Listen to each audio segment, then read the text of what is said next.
seria a tendência do oxigênio se desligar da hemoglobina frente ao aumento do CO2 ou queda do pH. Não é? Tem um outro efeito que é similar ao efeito Bohr, mas relacionado ao CO2, chamado de efeito Aldani. E o que diz esse efeito Aldani? Aqui eu tenho uma figura mostrando conteúdo de CO2 em função da pressão parcial de CO2. Tá? Se eu pegar essa parte da minha curva aqui e ampliar, eu continuo tendo pressão parcial do CO2 em função do conteúdo do CO2. Tá? E eu tenho duas curvas. Uma do meu sangue venoso, em V, e uma do meu sangue arterial. O que diz o efeito Aldani? Para a mesma pressão parcial de CO2, certo? Estou na mesma pressão parcial de CO2. O conteúdo de CO2 é sempre maior quando eu tenho uma hemoglobina reduzida. Faz sentido? Para a mesma pressão parcial de CO2, certo? Pressão parcial de CO2. Para a mesma pressão parcial de CO2, o conteúdo de CO2, nessa linha superior, é maior quando eu tenho uma hemoglobina reduzida. E eu não tenho uma hemoglobina reduzida no sangue venoso, porque eu perdi oxigênio para as minhas células. Não é? Sim ou não? Sim. Mas esse é um mecanismo também não competitivo. Tá? Porque o CO2 não vai estar competindo aí para o transporte nos mesmos sítios de ligação do oxigênio. Tá? É uma mudança conformacional na estrutura da hemoglobina que diminui a afinidade oxigênio-hemoglobina. Onde eu posso transportar H+, ou eu posso transportar oxigênio. Tá? Frente a essas mudanças conformacionais mediante alterações de oxigênio e CO2. Tá? E quem era esse Aldani? Era esse senhor aqui, que era um fisiologista respiratório, lá de Oxford, e que ele fazia os experimentos nele mesmo.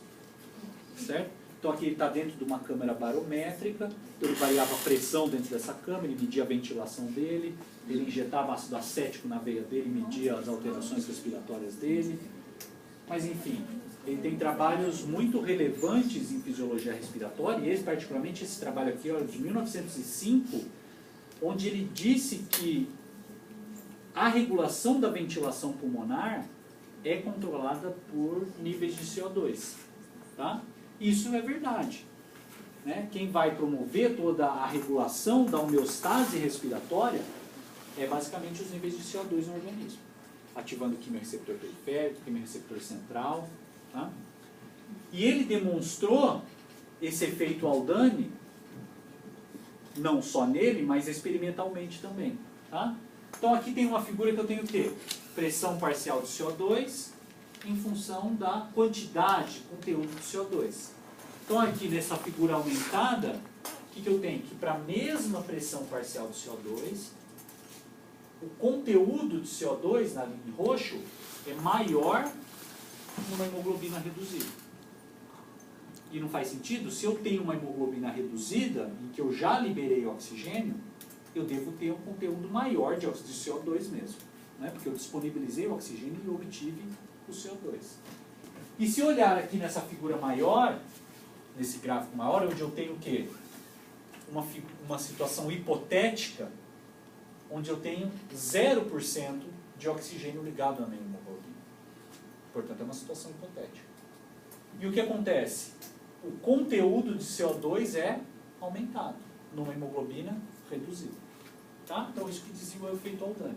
Que é muito similar, porém com outras palavras, do que o efeito Bohr, não é? O efeito Bohr não é uma tendência do oxigênio se desligar da hemoglobina quando eu aumento o CO2 ou vou diminuir o pH? E aqui não está dizendo que o conteúdo de CO2 é maior numa hemoglobina que não tem oxigênio, numa hemoglobina reduzida? Certo? Tá bom? Então, tanto o efeito Bohr quanto o efeito Aldani são teorias que descrevem liberações ou retenções, aumento ou diminuições de afinidade do oxigênio com a hemoglobina, do conteúdo de CO2 presente aí. Tá bom? Beleza? Bom, então assim, resumindo, a gente tem que o transporte de oxigênio depende que exclusivamente, quase que exclusivamente, da relação do oxigênio com a hemoglobina, né, da reação de oxigenação. Lembrando que uma parcela também pode ser dissolvida. E o CO2 também tem uma parcela que é dissolvida no plasma ou dissolve dentro da hemácia. Ou então, eu posso ter uma reação do CO2 formando bicarbonato e H+, isso pode ocorrer no plasma de uma maneira lenta ou na hemácia de uma maneira rápida, porque eu tenho anidrase carbônica.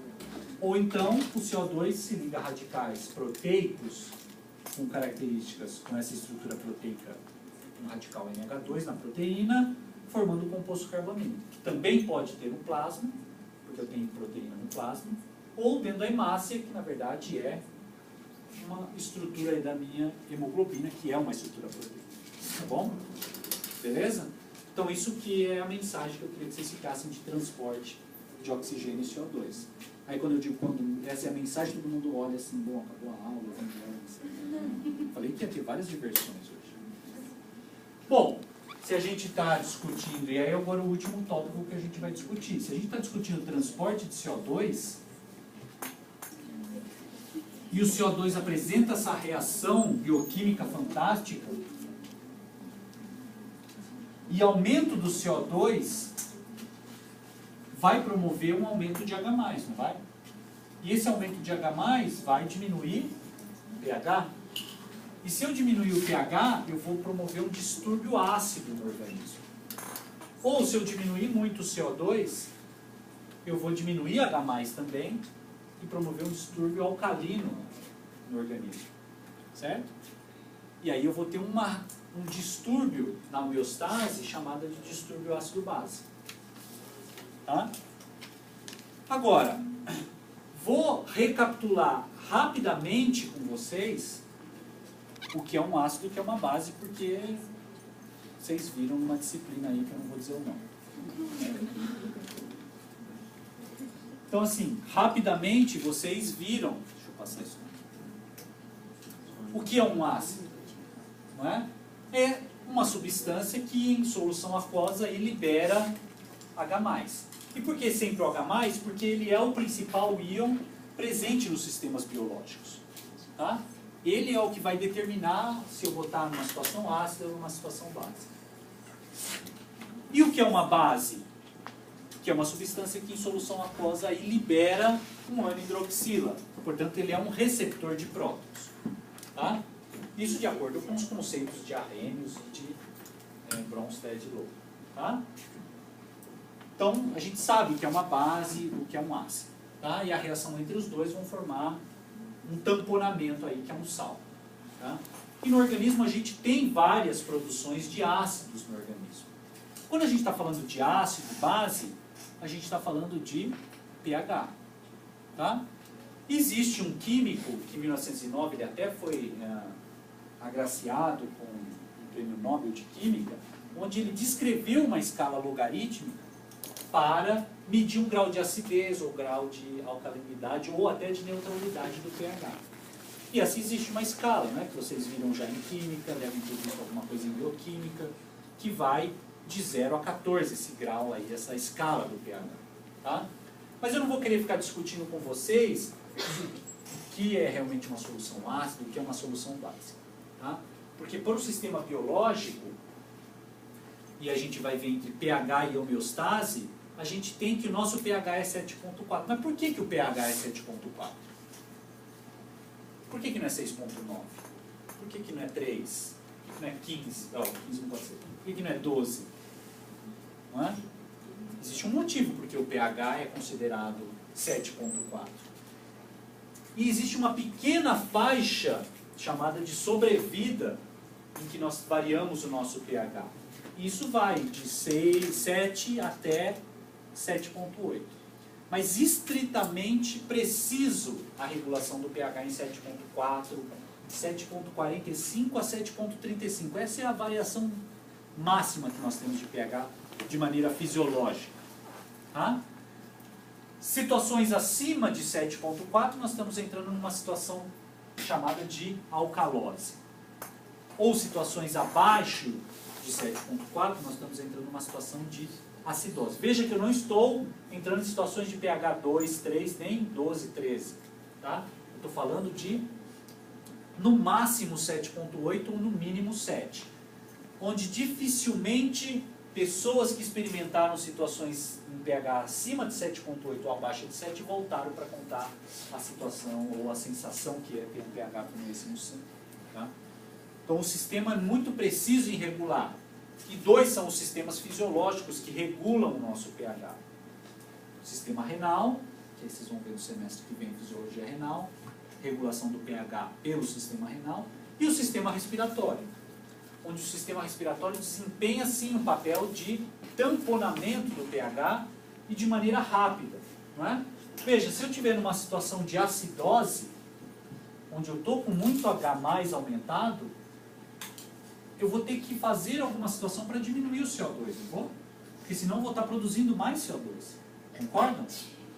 E o sistema respiratório não pode hiperventilar para eliminar CO2 e diminuir a produção de H+.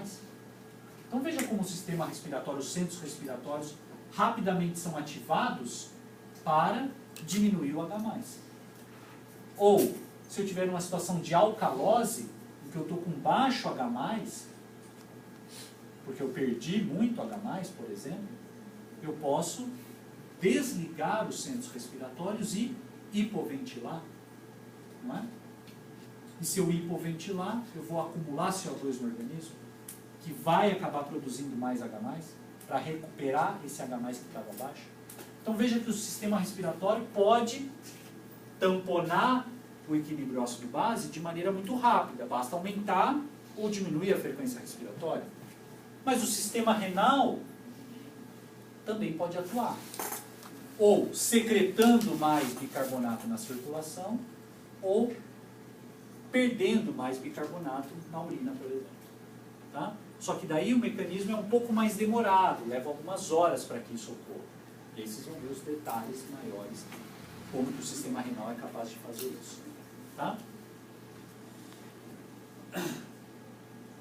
Então vejam, a gente pode, se eu diminuir o pH, eu posso entrar numa situação de acidose, ou se eu aumentar o pH, numa situação de alcalose.